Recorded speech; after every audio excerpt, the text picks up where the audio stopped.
Hello, everybody. Welcome back to the Free Speech Forward podcast. It is summer, and we are all here loving life with our guest, Soraya, today. And this is going to be, I think, just a really fascinating episode as we delve into free speech because she has a perspective that we haven't really explored yet on this show. So I'm excited to hear what she's going to have to say. I'm turning it over to my co-host, co-founder Chris, to introduce her, and we will get started. Great. Thanks, Joia. And hi, Soraya. Hi, Chris and Jennifer. Joia. Unfortunately, I'm the lesser Jennifer Richmond. Yeah, just using, yes. But thanks for joining us today, Soraya. For our audience out there who isn't familiar with Soraya, we've got Soraya M. Deen on with us today. And she's an award-winning Muslim feminist, lawyer, reformer, interfaith advocate, international activist, community organizer, and public speaker. Wow, a lot of roles and hats you have there.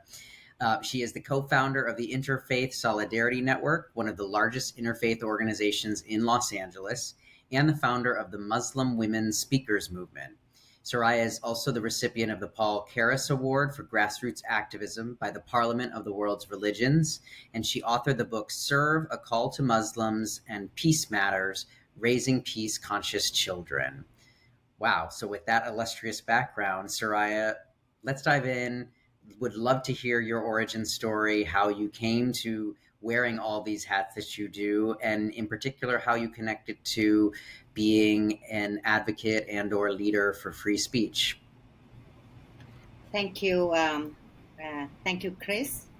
I'm so honored to be here because this topic is very near and dear to me because this is a much denied phenomenon in my community. So I have always been an advocate for free speech, and I still remember 1999. My son was very little. I was carrying him in my arms, and I was feeding him. And I put I switched the TV on, a C-SPAN to be precise, and there I saw Ayaan Hirsi Ali. Ayaan Hirsi Ali, you must know, she's a fearless woman who's an ex-Muslim. Now she's a Christian. She was talking about the treatment of women, the FGM, the forced marriage, and all the debilitating impacts of religion and orthodoxy in the Muslim world that led her to be where she is. And that day I had such a light bulb. I thought how beautiful it is that this woman gets to tell what is not working in the community. Because every time I tried to do it, I was seen as somebody who was attacking the community. And it was because the field of religion, Chris, it's very challenging. You cannot talk about what is not working in your faith. It is always perceived as an attack. And sadly, it is more so for the Muslims because we have still to do an intellectual exploration of our faith. We are embroiled in this orthodoxy and top-down theology, patriarchy, you name it. I say this without any reservation because these are the things that keep me awake at 4 a.m. in the morning. What can we do about this? So I heard Ayaan Hirsi Ali, and I thought, wow. And as divine intervention might have it, I met her several, I think, decades later, years. And I founded an organization with her and with several others called Clarity Coalition. Yes, I'm also one of the founders. Awesome. Yes. Okay, yeah, I've heard of it. Yes, and there's Mars, one of our colleagues at Empower Ed. Mars Chung, yeah. Yes. We've had him on the show, and we've actually had some of the people who work in Ayaan's current organization on as well. Oh, okay. So then the more I worked with her, the more I saw the truth that she was speaking, which was very relevant to me. And the more I also saw how she was being cancelled in the Muslim world. And that really bothered me because I feel that we need to take brave stands on issues that impact us. And I didn't want to be, I didn't want any of us to be victims of cancel culture. So the more they cancelled her, the more the others around her started to speak up, So sadly, we need more speaking up, of course, because today, Chris, the sad situation is that we have 50% of the people who have nothing good to say who are speaking up. And the other 50 who need to speak up are silent. So, Yeah. so that is also a challenging situation we face in our today's context. So your question was, did I always advocate for free speech? I didn't even know that it existed. Remember, I was born in Sri Lanka. Sri Lanka is a little island in the Indian Ocean, and it Yep. was a beautiful country. We had a lot of freedoms. Even to this date, I think it is one of the greatest countries in terms of freedoms and opportunity for women, because we have 70% of the people are Buddhists, and there is a different flair in the way religion is practiced. Right. Right. That's great. Yeah. Joy, were you going to say something? Yeah, I was going to say, from my background, I can only imagine how difficult it must be to be someone who is advocating for women's rights, advocating for free speech in a culture where that is not recognized or perhaps not even known about.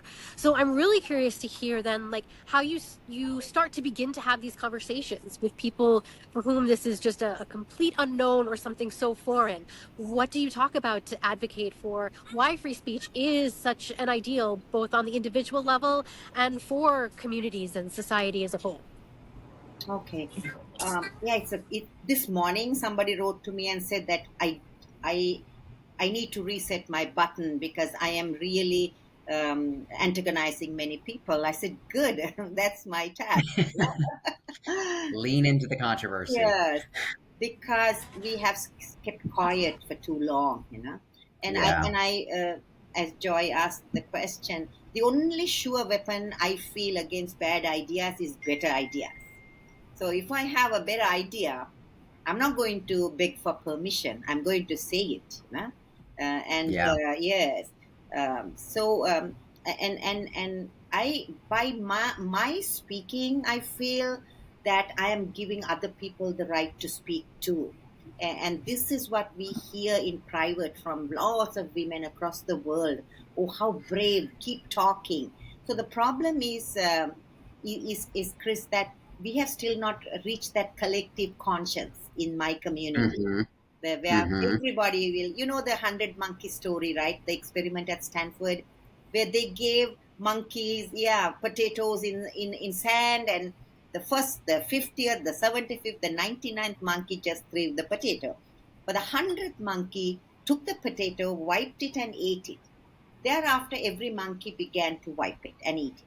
So we believe, we social justice advocates, it's a very challenging place for us to be, but we keep hope alive, and we want to build that collective consciousness. So we keep on keeping on, because I believe critical thinking and it is imperative for intellectual growth.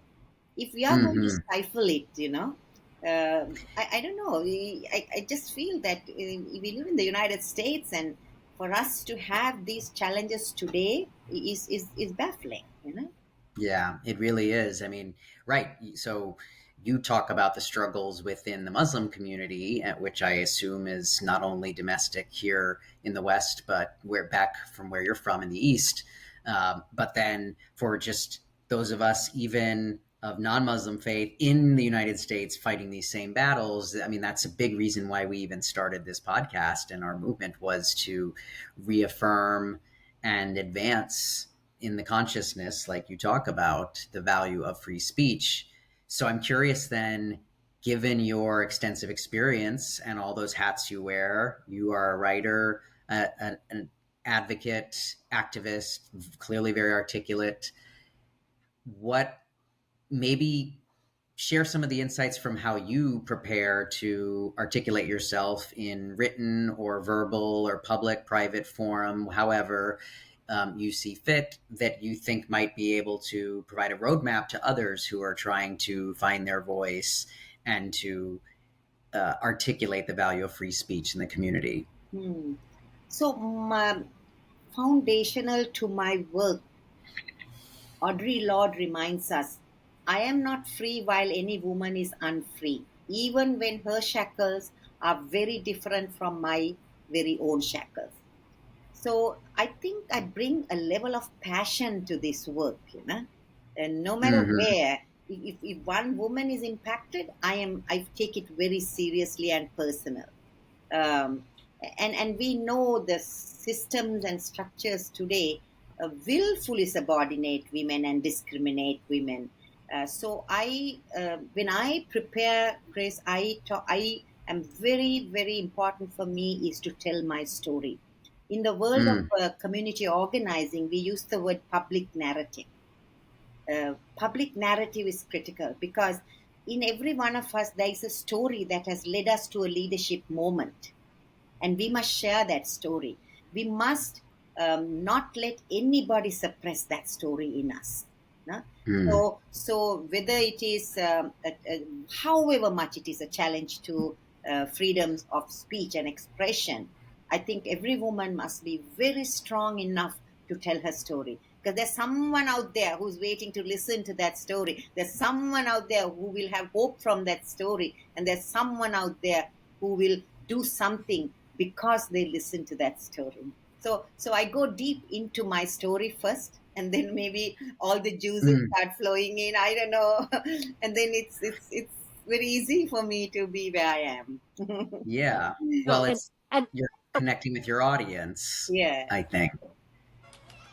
I wanted to say thank you for sharing your story. And I noticed even how you began your conversation with us by taking us to that moment where you were just the young mother watching TV. That's a story that so many women can relate to. And then hopefully that does inspire them. Like they might have heard all the accolades, everything Chris read at the beginning about your biography, and feel like, oh, like that's not me at all. But perhaps even from starting off as like, the young mother watching TV, and maybe they too can grow into the woman who has done all of the things that you've done. So I'm curious, just given just the range of opportunities and experiences that you've had, the kind of leadership roles you've had, I love to ask what I call the blue sky question. The question of, if you had all the time, all the money, all the resources, everything that anyone could ask for, I'm curious what you would say would be the most important thing that you would think we could do to create a better culture of free speech, I guess both for Muslims, for women, and for the world as a whole. So for me, it is the search for truth. No? And I think Gandhi reminds us, truth is an endless path, but we have to search for it. So without free speech, Joy, there's no search for truth is possible. So I'm very committed to searching that truth. And if I had one idea or a couple, if we can merge the two, I really want to be able to debate and discuss anti-Semitism and radical Islamic ideology. I want these discussions to happen in our college campuses, in with mothers, with women's groups, on the hill, in every possible way, because as you know, one of the greatest threats we are facing today is hate and extremism and fundamentalism, and this is not even a debate anymore, not a forum for discussion. The hate that is happening, people's lives are at danger, you know? So I feel if I had this opportunity, enough money, enough resources, I want to create forums where we can have truth circles, we can have listening circles, and we don't have to agree, but we agree to be in the room together, because today even that fabric of our society is destroyed because of we can't see anything beyond the rightness and the wrongness of the other person. I like that. What did you call them? Truth circles? Yes. Yeah. And really just creating space for that marketplace of ideas and dialogue of diverging ideas, right? I think we have lost that kind of the avenues and forums for conflicting and competing ideas to really encounter each other, right? I mean, I mean, on one level, social media has brought more voices together and clashing than ever before. But on the other hand, it's not really real conversations. People are mostly talking past each other, right? So Yeah. I like that idea. To pick up on something you said earlier, I'm curious, just from your perspective, being in the trenches so long and fighting for um, more liberal values and freedom in the Muslim community. You talked about kind of not being at a critical consciousness level yet in that community, and I'm curious what you think it will take, and what would be some of the signposts you would see that you've kind of reached that milestone. And are you trending? Would you say it's trending in the positive direction, at least, even if it's not at that milestone yet, or is it going in the opposite direction? Oh, for us, definitely it's going in the great direction. We have coalitions forming, and we have religious leaders, because religious leaders have perceived authority in the community. So Mm-hmm. I think we are going strong, and we are going strong and moving forward, definitely. But we need to build on numbers, and that's what we are doing now. And I think a little support from political supportability is very critical for this work. Organizational implementability alone is not sufficient. So we want to amplify our voices, and that is why Chris and Joey, that we get to share our perspectives in every forum. I feel Yeah. is a divine opportunity. It's not anymore, oh, I spoke at that broadcast, but how much will other someone hear our words and do something? Mm-hmm. Well said. Well, any last words of advice for people out there to how to find their voice, to stand up and speak out for their values, and hopefully they're going to be liberal values, like for free speech, but Mm. regardless, that they just practice what we call kind of the culture of free speech and free expression, thinking aloud in public more often. Mm, mm. So I would say, Dr. King reminds us our lives begin to end the day we become silent about things that matter. So when we encounter naysayers, my first filter is, are you doing what I'm doing? If not, you don't know my journey. So if somebody tries to tell you the rightness and the wrongness, see the authenticity and the space from which they are coming. Because otherwise, how can a person who doesn't swim but cycles tell you not to swim? So it's that kind of an analogy. But I must Mm, remember, yeah, take advice from people who are doing it, yeah. who have faced the challenges you're facing, and be willing to learn, and keep speaking more, and build your tribe. That is very important. Why is it that we are struggling in what we are doing? Is we don't have the numbers. So I say building the tribe is critical. And my mentor, Les Brown, always said, you got to be hungry. Yes. So we have to be Mm, hungry, and we have to know mhm. our story first before we can inspire and empower others, and commit to freedom of speech. Because if somebody is telling something you don't like, or if somebody is not telling something you need them to say, both need a degree of freedom. Fight for both. Wonderful. Couldn't agree more.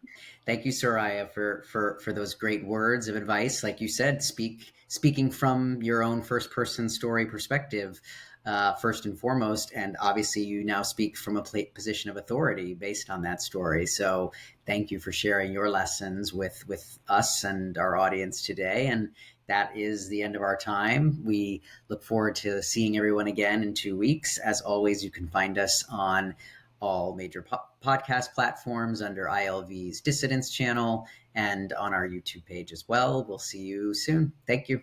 Thank you very much. Stay blessed. Thank you. You too, Soraya.